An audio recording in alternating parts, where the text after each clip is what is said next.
The North Atlantic Treaty Organization is expanding once more. NATO will accept Sweden and Finland into the military alliance, a response to Russia's conflict. The decision came after a two-day meeting in Madrid in Spain. Rahul Pathak has details. NATO's key objectives look to have been achieved. Sweden and Finland are now set to join the alliance.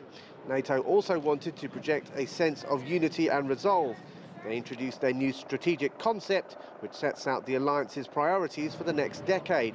It includes increased budgets, closer cooperation, and a deepening of strategic partnerships with like-minded countries around the world. Top of their agenda was, of course, Ukraine. President Volodymyr Zelensky appealed for more military help, and NATO pledged continued support. The alliance concluded Thursday's proceedings by focusing on areas outside Europe. Our final session at the Madrid summit focused on threats and challenges from the Middle East, North Africa and the Sahel.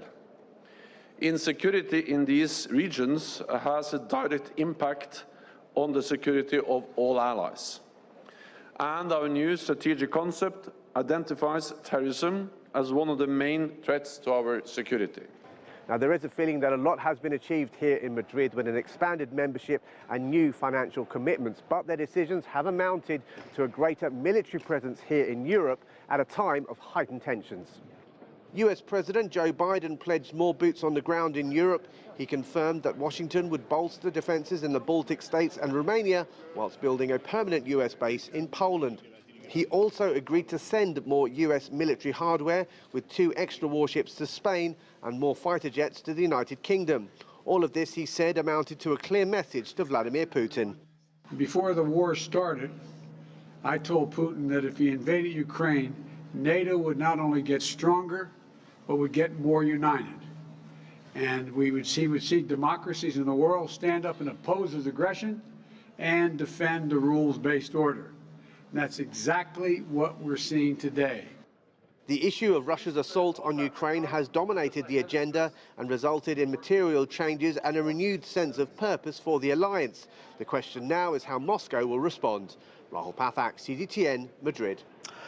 To discuss what NATO expansion means, let's bring in our panel. From London, Alexander Claxon is a researcher on Russia and advisor to former Soviet Union countries. Victor Gao is a chair professor at Soochow University. He joins us from Beijing. From Bethesda, Maryland, Michael O'Hanlon is a senior fellow and director of research in foreign policy at the Brookings Institution. And Anton Fedyoshin is a professor of history at American University, joining us right here in Washington, D.C. Welcome to all of you. Michael O'Hanlon, of course, this NATO summit takes place at a very crucial time. That conflict in Ukraine continues, and in certain parts of Ukraine, it's even escalating. But we've seen the response from NATO. They remain united in their response to what's going on in Ukraine right now. But I want to talk about one of the most significant developments that conflict is responsible for, and that is the invitations that have been sent out to Finland and Sweden to join NATO. I know we talked on the show several times about NATO expansion, and I remember you telling us once that you were opposed to the initial expansion. What do you make of this expansion? Do you support it, or are you still opposed to expansion? Greetings. Well, I support this decision because I think Vladimir Putin has changed the calculus by the severity and brutality of his action in Ukraine. I was not in favor of NATO inviting Ukraine and Georgia into NATO. As you know, they did in a very sort of hypothetical, abstract sense back in 2008, but have continued to make policy on that basis ever since, even though there's no timetable, never was, presumably now won't be. But I think Sweden and Finland can understandably, feel a little more anxiety at this point about just what Vladimir Putin's definition of a greater Russia might be and how it could affect them. I don't really think Putin is likely to attack Finland or Sweden, but he has, or I should say his predecessors have before. And Sweden and Finland each fought their last war against Russia or the Soviet Union. And there have been times when they were controlled to some extent by Russia in previous centuries, but Vladimir Putin is obsessed with previous centuries. And if you read his essay from last summer, he goes back even 1,000 years in describing why Ukraine really should not be seen as a separate country from Russia. So I don't think it's the biggest deal in the world. I don't really think that Putin's likely or was likely to threaten Finland and Sweden, but I have no criticism of those countries for wanting an additional amount of security at this juncture. and I'm glad that they are joining NATO. Michael, we know that before this conflict started, President Putin saw Ukraine or membership of NATO and its membership of NATO as a strategic threat to Russia. In fact, former President Obama said almost the same thing. Do you think he sees Sweden and Finland in the same way?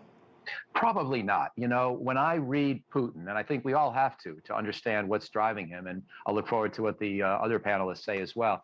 But when you go back, for example, to his essay of last summer, and you think about Russian history, Russia and Ukraine really have a very intertwined history. I don't agree with Putin that Ukraine, you know, is not really even an independent country, but the linkages, the common origins, the common religious views, the history they share is so profound and so close.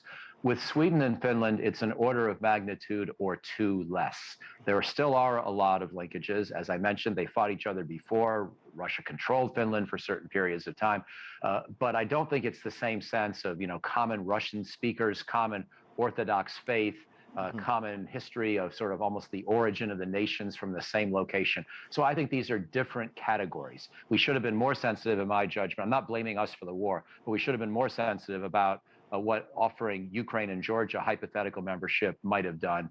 But I think with Sweden and Finland, it's fine to bring them in, and I think it will be a stabilizing decision.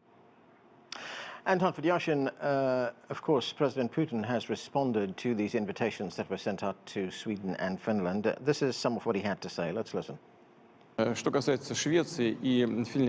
We don't have problems with Finland and Sweden that, unfortunately, we have with Ukraine. We have no territorial disputes with them. There is nothing that might concern us in terms of Finland and Sweden becoming NATO members. If they want to, please go ahead. But they should clearly understand that they don't face any threats before this. Now, if NATO troops and infrastructure are deployed, we will be compelled to respond in kind and create the same threats from the territories from which the threats towards us are created. It's obvious. Everything was going fine between us, but now there will be tensions. So, Anton, does President Putin have a point there? I mean, will there be tensions now in that part of Europe, Northern Europe, where there were none before? He is right in the sense that he understands the fundamental structure of NATO as an alliance, and it's very important to remind our viewers what that is. Once a country joins NATO, it still has an enormous amount of freedom in how it participates in the alliance. This applies not only to the alliance waging wars. For example, in the Afghan war, it was a constant headache for the United States, which was nominally, of course, by far the largest force and basically in charge of the effort. It was a constant headache to coordinate military activities. Once NATO even goes into a military conflict, different countries have the right to determine the nature of that conflict. Some countries, for example, stipulate that they will not have their troops involved in direct combat, but only in security missions, stuff like that. And during peacetime, every country has the right to make its decision about how it participates in the alliance.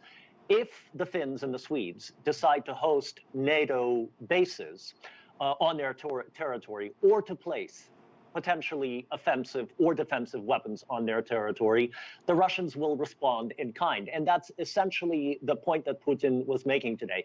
If they essentially become members of NATO and don't change anything about their fundamental military posture, in other words, their own armies will remain in the same places where they have been for decades, this will not necessitate a shift. Let me make another very quick point, Anand.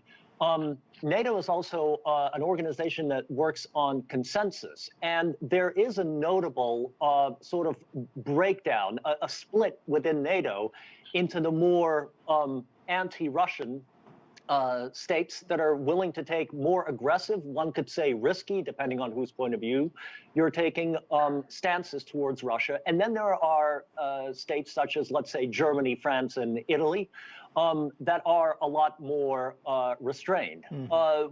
In a strange sense, Finland and Sweden joining NATO is probably going to contribute to the more restrained camp.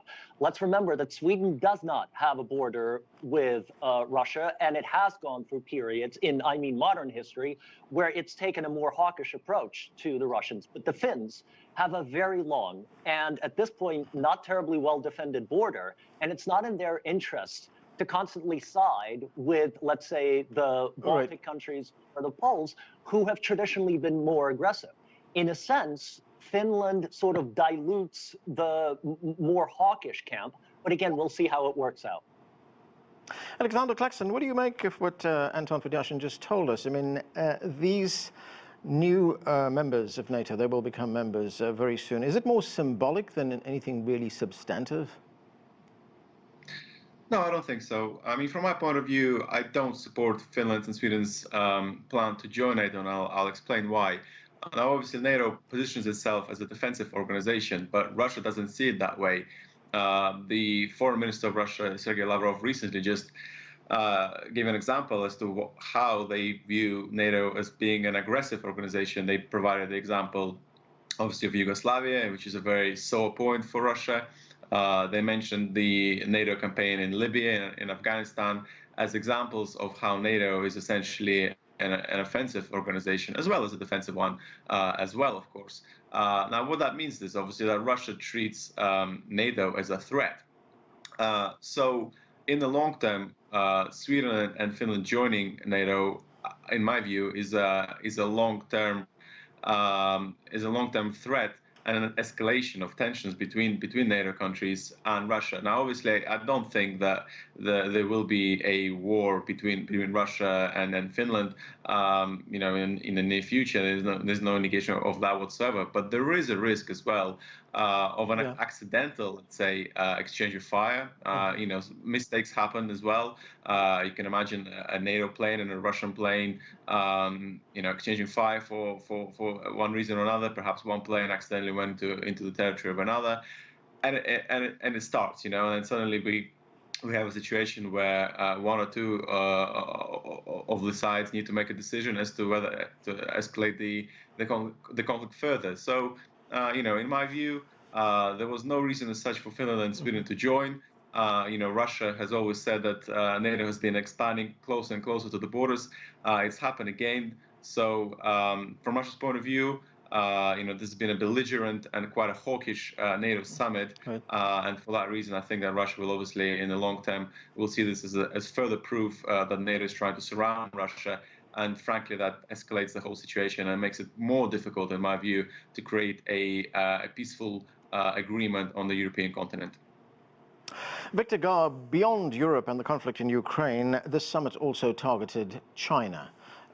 I'm going to play you some of what President Biden had to say about China, and thereafter I'm going to play you a response rather, from the Chinese Foreign Ministry. But first, let's listen to President Biden.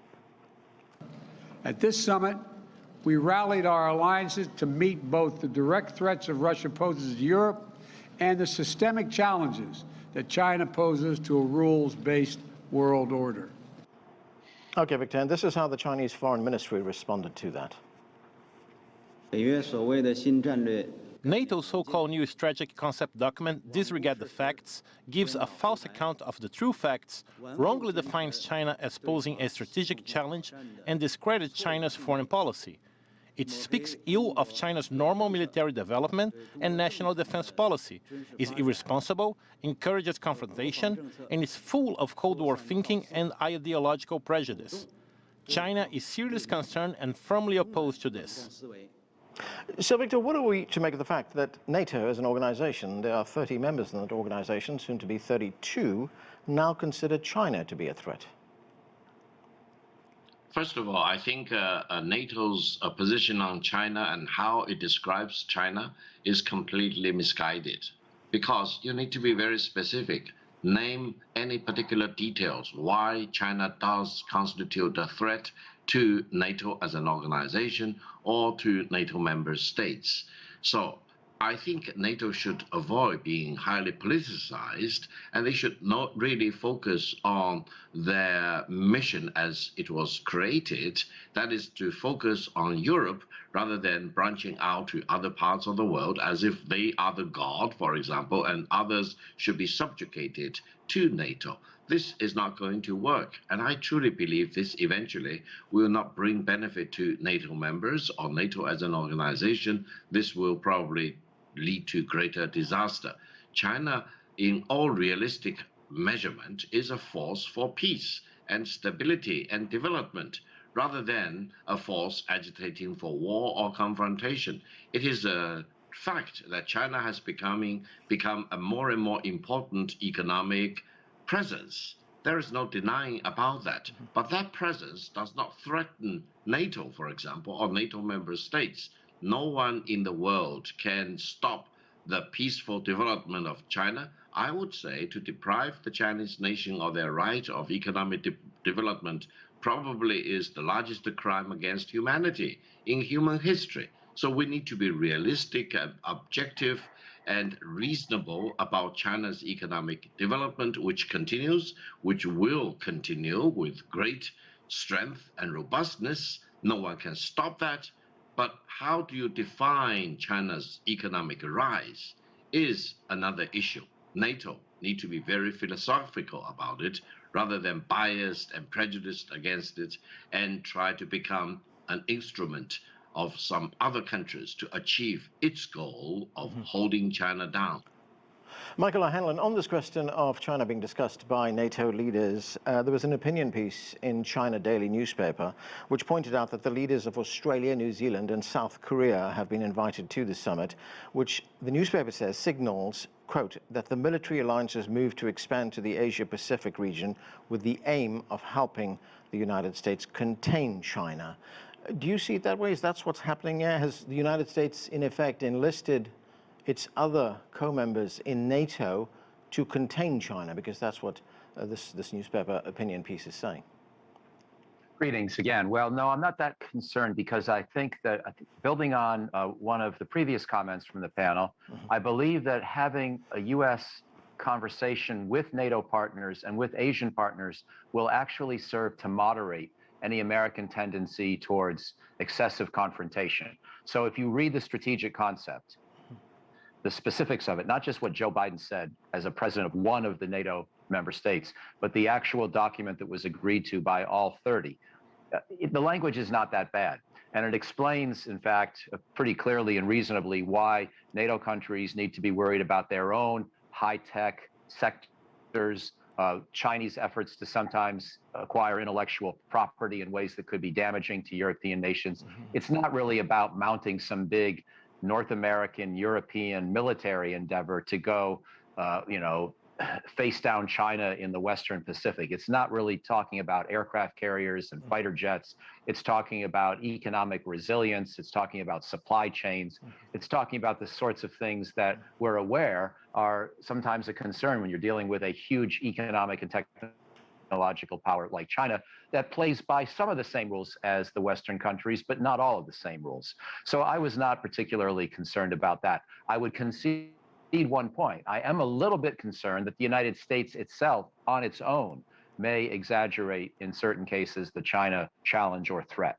And that's why I'm glad to see my country forced to essentially find language in common with the other 29 members of NATO and with some Asian countries like the Republic of Korea that have no interest in an excessive confrontational policy towards China, that live near China, that have a history of trying to get along with both the United States and China.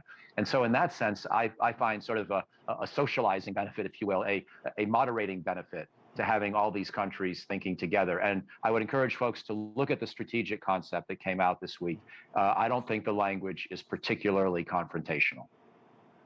Victor Gao, what do you think? Are we perhaps reading too much into the fact that these three Asian leaders were at the NATO summit and that, in fact, China was discussed by the leaders in Madrid?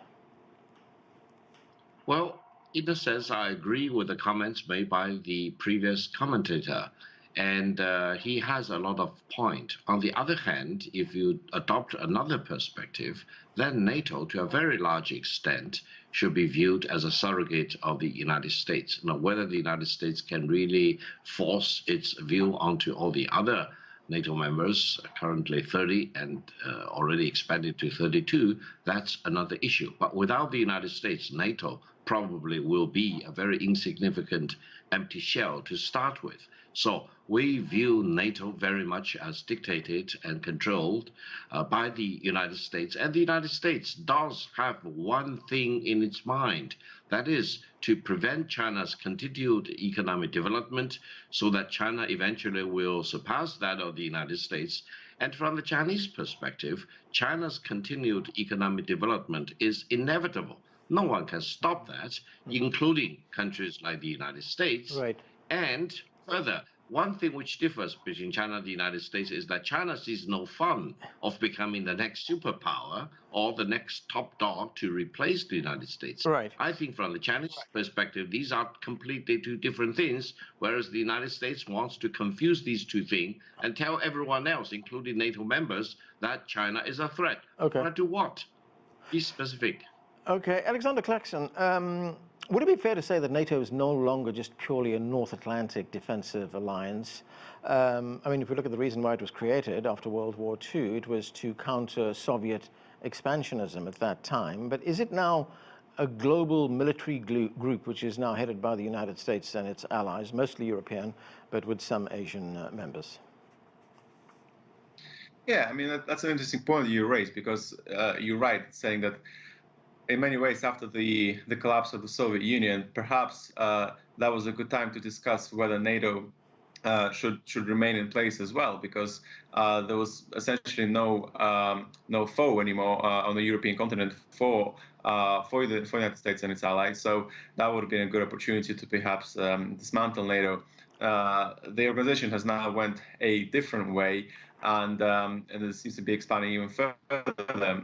I would say that it could be argued that the United States, through NATO, is trying to maintain somewhat of a unipolar world order on our international system, where essentially the United States remains kind of the only sole power that is able to exert influence on the world stage. I think what we're seeing over the recent kind of years or so is that this is becoming increasingly impossible. Obviously, China is a growing power that has certain interests near its region. We've seen that Russia is interested in exerting its influence, for better or worse, near its borders as well. So the point here is that I think the multipolar world, where essentially different countries influence policies around the world, is pretty much inevitable. And my concern is that the United States will try and ensure that the unipolar world stays in place, and I think that could lead to more confrontations between the United States, China, and Russia as we move forward. Okay. Anton, the well-known prominent Singapore diplomat and former President of the United Nations Security Council, Kishore Mahbubani, who's well-known in foreign policy circles, he talked recently about the fundamental reason for the Ukraine conflict and why Asia is not, does not experience the same kinds of conflicts. Let's listen to some of what he had to say. You can have a long discussion of what triggered the war in Ukraine, but you ask me to give a single factor explanation, I would say it's the absence of the culture of pragmatism in European cultures. Because all they had to do was reach a compromise with Russia. And I can tell you the differences among Southeast Asians are much deeper and much greater than the differences among Europeans. But somehow, maybe because of the diversity, we created this culture of pragmatism. We learned the art of live and let live, and that's why we are at peace. What do you make of Mahbubani's views there, Anton? Well, he's a wise man, and I had heard that comment, read it a little bit earlier today. I would only disagree with one thing. The culture of compromise is not absent from the European experience. It is in remission. And it's been in remission since the end of the Cold War. And the real driver, unfortunately, behind that is not really the Europeans. Europe is made up of many countries, and some of them are much more inclined to be pragmatic. Again, we return to old Europe, even on the case of Ukraine. This is Germany, this is France, this is Italy. The real driver is the United States and the overly ideologized approach to foreign policy in Europe that the United States has taken recently. And in that sense, he is absolutely right. And if I may, I'd like to quickly follow up on something that Michael mentioned and the other speakers spoke about. Listen, I think it's very interesting that questions of economic interests, economic policies, supply chain safety have now sort of strayed, floated into the sphere of interests of NATO, which was and is, by the way, a purely military organization. This is not, of course, the responsibility of Stoltenberg or any Western leader per se. This is part of modern experience when we all depend on economic globalization to the degree that we do, on the safety of our communication systems. Unfortunately, what used to be purely military organizations are slowly beginning to intertwine themselves with fundamentally economic interests. It will take a lot of pragmatism to steer this going forward. Michael, I've only got a minute left, but I want to get your view on what we just heard from Kishore Mahbubani. You know, what I inferred from that was he was saying that Europe is too quick to seek confrontation and conflict before examining its other options, whereas Asian nations perhaps take a breath, look at its other options, and in most instances come to some kind of compromise and, as he said, live and let live.